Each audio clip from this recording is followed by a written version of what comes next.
All right. Barakatha Yahweh, Barakatha Yahweh Shai, Barakatha Yahweh, Barakatha Yahweh Shai, Barakatha Yahweh, Barakatha Yahweh Shai, Bahashan Rakha Kodash. All right. I also want to give double honors to our apostles of the great millstone who rule well, and peace and blessings to the house of David the elect. All right. I'm Zahab. All right. Spirit wind Judah. And when I want to go into a lesson, all right, going into, not letting your Babylonian setup distract you from the word, man. Or not letting your Babylonian setup, meaning your wife, your job, that's your Babylonian setup. That's the setup that the Most High gave you while you're temporarily in captivity, man. All right? All right, but don't let that make you useless in this truth, okay? This is 2 Timothy 2 and 3. Thou therefore endure hardness as a good soldier of Yahweh Shai HaMashiach. No man that warreth entangleth himself with the affairs of this life, that he may please him who have chosen him to be a soldier. So why does it say, no man, 2 Timothy 2 and 4, no man that warreth entangleth himself with the affairs of this life? Because this life is temporal. And what you see around you is temporal, including your woman, possibly including your children, all right? There's a possibility your woman was only meant to be your Lot's wife. Lot's wife was temporal. She was his woman in Sodom and Gomorrah, and she got destroyed in Sodom and Gomorrah, all right? He had to rebuild a family. The Most High set up Lot to rebuild a family through his daughters, all right, which is where you get the Ammonites and the Moabites, all right?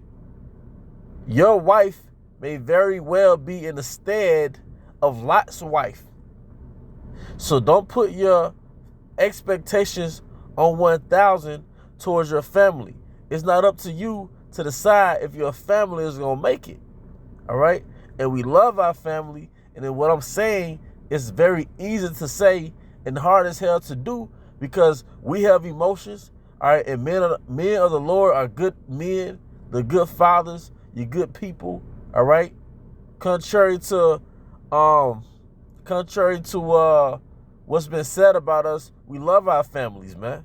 So many brothers I've been, so many brothers, I've gone to their houses, all right, and they're family men. They're good men. They're just good men, all right? But this is a Babylonian setup, all right? Don't get so caught up in your job to where you're useless in the word. Don't get so caught up into a woman, all right, or your family that you're useless in the word, all right? We are on a mission. This is an Odyssey. All right, let's look up that word Odyssey right quick, all right? Forgive my spelling. Hopefully the Google will correct me. All right. Odyssey definition.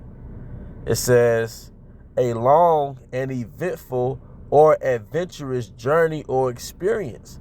And that's what this truth has been. It's been a long and eventful or adventurous journey or experience. Let's get into some more depth with that, because I remember having more All right, first definition, a long wandering or voyage usually marked by many changes of fortune. All right, and that has happened in my small path in this truth, if I may say. I don't have the same job that I've had when I first came in. All right, when I first came in, I didn't have a woman. I'm a young man now, but I was a much younger man back then. I didn't have a woman. Now, I've had different situations throughout the course of this Odyssey that I've been in. As some of you, brother, a lot of you brothers, man. All right, I don't stay in the same place where I stayed when I first woke up, man. All right? But at that time, all right, some of those things that I've been through, all right, I thought that it was going to last forever. I thought it was, this is just where I'm at. All right, as it says in the scriptures, we have no continual dwelling place, man. A long wandering or voyage usually marked by many changes of fortune. But the one thing that shouldn't change, all right, is your adherence to the truth, man. All right? You shouldn't waver in this truth no matter how long you are in it. All right? But it also says an intellectual or spiritual wondering or quest. All right, this is a spiritual wondering, man. All right? Let's see what it says in a free dictionary. I'm curious to know what Odyssey means in a free dictionary. All right? Free.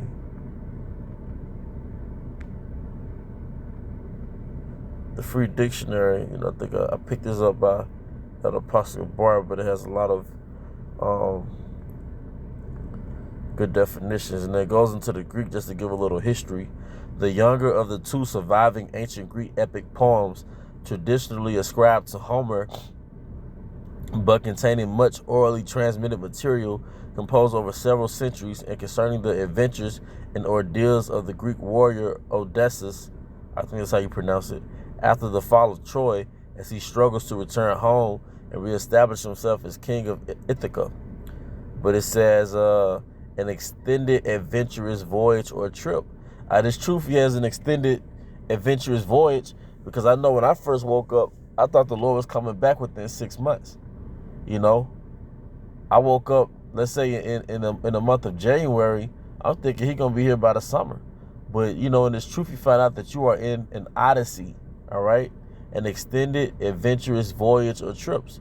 All right, some of the brothers that you know you've eaten with or you've done lessons with, you've broke bread with over the years. Some of those brothers, they put their book bag on and they went the other way. You know, that's part of the Odyssey, man. All right. It says an intellectual or spiritual quest, an odyssey of discovery. But this truth, hey, it's a figurative. In a figurative sense, it's an odyssey, man. All right, it's a spiritual quest. All right, and you have spiritual. It's a spiritual journey. You have spiritual challenges. And it's all in your spirit, man. All right.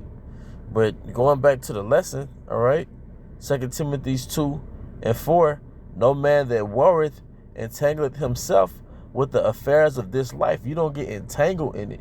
So we have to learn how to balance our work-life balance. That's why they call it's a job. If you might hear them say work-life balance, man. You have to have a work-life balance. All right, whether it's your actual job, or then the truth, or the truth being the works, but then you have to deal with your family. Then you have to have a job, you know. That's your work-life balance, but you have to balance everything out. All right, let me get Proverbs 11:1. It says, Proverbs 11:1, a false balance is an abomination to Yahweh, but a just weight is his delight. All right, because, hey, truth be told, if you're overly consumed with your family, you're in balance. If you overconsumed on a job, you're in balance. But if you're so consumed in this truth to where you don't have a job, you know, you're in balance. You know, you're so consumed in the truth where, you know, you neglecting your woman. You know, you've been fasting so long or detoxing so long, your woman wants to have sex, and you had sex in 6 months. You know, put her in a position where she's tempted to really go off, man. All right, that's the imbalance too. But the point is, man, you know, everything comes after the truth, man. All right, if your woman gets with you, all right, she got with an Israelite man, meaning that she got with a man that's a part of an Israelite structure in which she has to maneuver around. All right, it's not that you modify for her, she has to modify for you. That's not to say, you know, you don't go out with her, you don't do your thing, but the point of what I'm really saying is, all right, she got with an Israelite man. So when it comes to this truth, you don't move for that, man.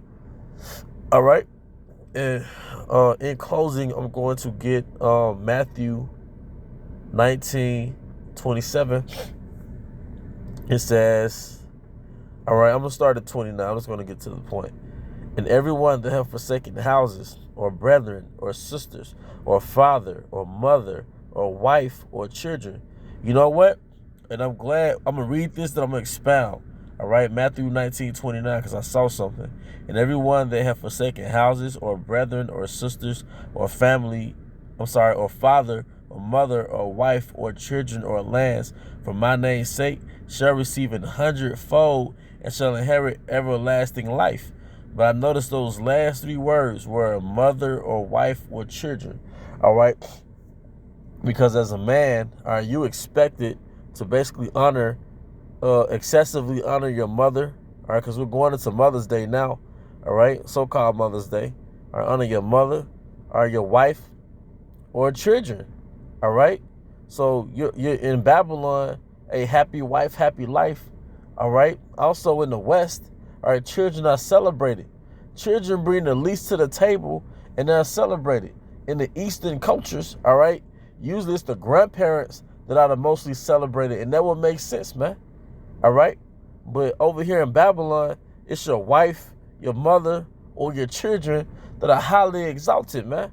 So you have to make sure, you have to learn how to put them in their proper perspective in your life when it comes to this truth, man. All right? Because truth be told, like I said, we don't know. It's easier said than done, but we don't know if our family's going to make it, man. All right? We don't know if our family's going to make it.